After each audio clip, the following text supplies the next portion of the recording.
எனக்கு அருமையானவர்களே, ஆண்டவராய் இயேசுவின் இனிய நாமத்தில் மறுபடியும் என்னுடைய வாழ்த்துக்களை உங்களுக்கு தெரிவிப்பதில் மகிழ்ச்சி அடைகிறேன். தேவன் இன்றைக்கும் எங்களோடு கூட இருந்து ஆண்டவர் எங்களை நடத்துவார். நாம் இரவும் பகலும் ஆராதிக்கிற தேவன், இடைவிடாமல் ஆராதிக்கிற தேவன் நம்மை எரிகிற அக்கினை சூளைக்கும் ராஜாவின் உக்கிரகத்துக்கும் தப்புவிக்க வல்லவராய் இருக்கிறார். மனிதர்களுடைய கோபம் தேவனுடைய நீதியை நடப்பிக்க மாட்டாது. மனிதர்கள் நம்மேலே எரிச்சல் அடையலாம், கோபம் அடையலாம். ஆனாலும் தேவன் நம் பக்கத்தில் இருக்கும்போது எதுவும் எங்களை சேதப்படுத்துவதே இல்லை. வாழ்க்கையில அநேக போராட்டங்கள், அநேக பாடுகள், உபத்திரவங்களை நாங்கள் சந்திக்கிறோம். ஆனால் பாடுகளில் நான் அழிந்து போவதில்லை. என் வாழ்க்கை படகு அழிந்து போவதில்லை. ஆம், எனக்கு அருமையானவர்களே, இப்படி ஒரு சம்பவத்தை நான் இங்கே வேதத்தில் கவனித்தேன். பவுல் அப்போஸ்தலனுடைய வாழ்க்கையை தேவன் அழைத்தார். சவுலாய் இருந்த காலம் தேவனுடைய ஜனத்தை, சபையை துன்பப்படுத்தினவன். ஆனால் கர்த்தர் அவனை அழைத்து தனக்கு உகந்த பாத்திரமாக, தன்னை அறிவிக்கிறதுக்காக, தன்னுடைய மகிமைக்காகவே அழைத்தார்.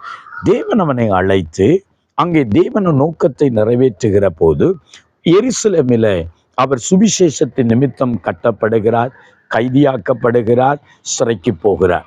ஆனாலும் ஆண்டவருடைய சித்தம் எருசலேமிலிருந்து ரோமாவுக்கு சென்று ரோமாபுரியில் இருக்கிறவர்களுக்கும் சுவிசேஷத்தை சொல்ல வேண்டும், அறிவிக்க வேண்டும் என்று தேவன் திட்டம் கொண்டார். அவர் எருசலேமிலிருந்து ரோமாபுரிக்கு கப்பலில் கடல் பயணத்துக்கூடாக யாத்திரை போய் கொண்டிருக்கிறார். போகிற வழியில ஒரு பெரிய யூரிக்ரோன் என்று சொல்லுகிற பெருங்காற்று அவர் போய்கொண்டிருந்த கப்பலை சேதப்படுத்தினது. அந்த கப்பலில் இருக்கிற எல்லாரும் தாங்கள் தப்பி பிழைப்போம் என்ற நம்பிக்கை அற்றவர்களாக போய்விட்டார்கள். இரவு பகலாக 10 நாட்கள் சூரிய ஒளியை காணாமல் அந்த நடுக்கடலிலே சங்கமகமாகி விடுவோம் என்று சொல்லி எல்லாரும் வருத்தத்தோடு பாரத்தோடு 10 நாள் சாப்பிடாதவர்களாக எல்லாம் முடிந்து விட்டது என்ற நிலையோடு இருக்கிற போது பவுல் அவர்கள் நடுவில் எழும்பி நின்று அவர்களை தைரியப்படுத்துகிறார். அவர் சொல்லுகிற போது சொல்லுகிறார், நான் இன்றைக்கு ராத்திரி இருக்கும்போது தேவன் எனக்கு தரிசனமாகி, பயப்படாதே பவுலை, திடங்கொள்ளு, நான் உன்னை ரோமாபுரியிலும் உன்னை கொண்டு போய் சாட்சி பகர பண்ணுவேன் என்று சொல்லி எனக்கு சொன்னார். ஆகவே சகோதரர்களே, நீங்கள் இந்த இடத்துல நம்பிக்கையாய் இருங்கள். என்னை ஆட்கொண்ட தேவன், நான் ஆராதிக்கிற தேவன் எங்களை தப்புவிக்க வல்லவராய் இருக்கிறார் என்று சொல்லி அங்கே பவுல் அப்போஸ்தலர் சொல்லுகிறதை பார்க்கிறோம். அப்போஸ்தலரின் புஸ்தகம் 17வது அதிகாரம், அங்கே இந்த இடத்துல இந்த வசனத்தை பார்க்கிறோம். 23வது வசனம்.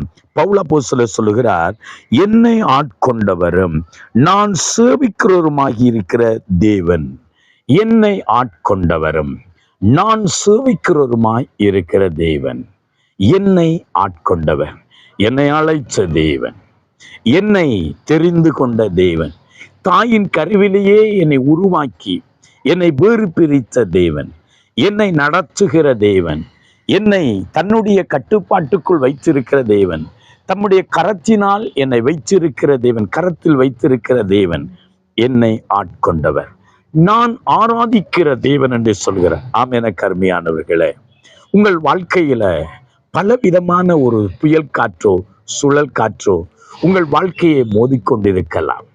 சில வேளைகளில் மற்றவர்கள் நம்பிக்கையற்று போய்விடுகிற ஒரு நிலைமையை போல உங்கள் வாழ்க்கையில வருத்தத்தை நீங்கள் அனுபவிக்கலாம். ஆனால் ஒன்றை அறிந்து கொள்ளுங்கள், நீங்கள் உங்களை ஆட்கொண்ட தேவன், நீங்கள் ஆராதிக்கிற தேவன் உங்களை எல்லா இக்கட்டிலிருந்தும் விடுதலையாக்க வல்லவராய் இருக்கிறார். ஹல்லேலூயா. இந்த நாட்களில் உங்கள் வாழ்க்கையிலும் நம்பிக்கையற்று போகிற நிலை இருக்கிறதா? உங்கள் வாழ்க்கை படகு நடுக்கடலில் அழிந்துவிடும் என்று நினைக்கிறீர்களா? எதிர்காற்றும் புயல் காற்றும் சில வேளையில கரை சேர வழி தெரியாமல் தடுத்து விடும் என்று நினைக்கிறீர்களா? உங்கள் வாழ்க்கையில இயேசு இருக்கிறதினால், வாழ்க்கை படகில இயேசு இருக்கிறதினால் உங்களை கரை சேர்க்க அவர் வல்லவராய் இருக்கிறார். உங்களை ஆட்கொண்ட தேவன், உங்களை அழைத்த தேவன், உங்களை தேவன் பிரித்தெடுத்த தேவன், உங்களை தெரிந்து கொண்ட தேவன், நீங்கள் ஆராதிக்கிற தேவன் உங்களை தப்புவிக்க வல்லவராயிருக்கிறார். உங்களுக்காக ஜெபிக்கட்டுமா?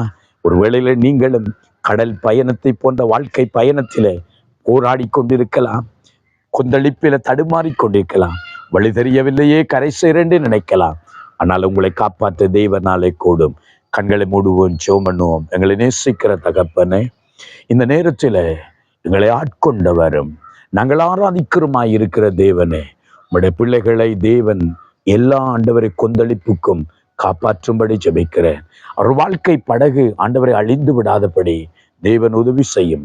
நம்பிக்கையற்ற சூழ்நிலையிலும் நங்கூரமாயிருக்கிற நீர் அவர்களுக்கு தரிசனமாகி பயப்படாது என்று சொல்லுகிற தேவன், திடம்படுத்துகிற தேவன், உம்முடைய பிள்ளைகளை ஆசீர்வதையும். இந்த இடத்துல உம்முடைய அன்பு கரத்துக்குள்ள உம்முடைய பிள்ளைகளை ஒப்பு கொடுத்து ஆண்டவர் தாமே கூட இருந்து வழி நடத்தி ஆசீர்வதிக்க வேண்டும் என்று எல்லா துதிகான மகிமை உங்களுக்கே செலுத்தி இயேசுவின் நாமத்தில் ஜெபிக்கிறோம் ஜீவனுள்ள நல்ல பிதாவே. ஆமென், ஆமென்.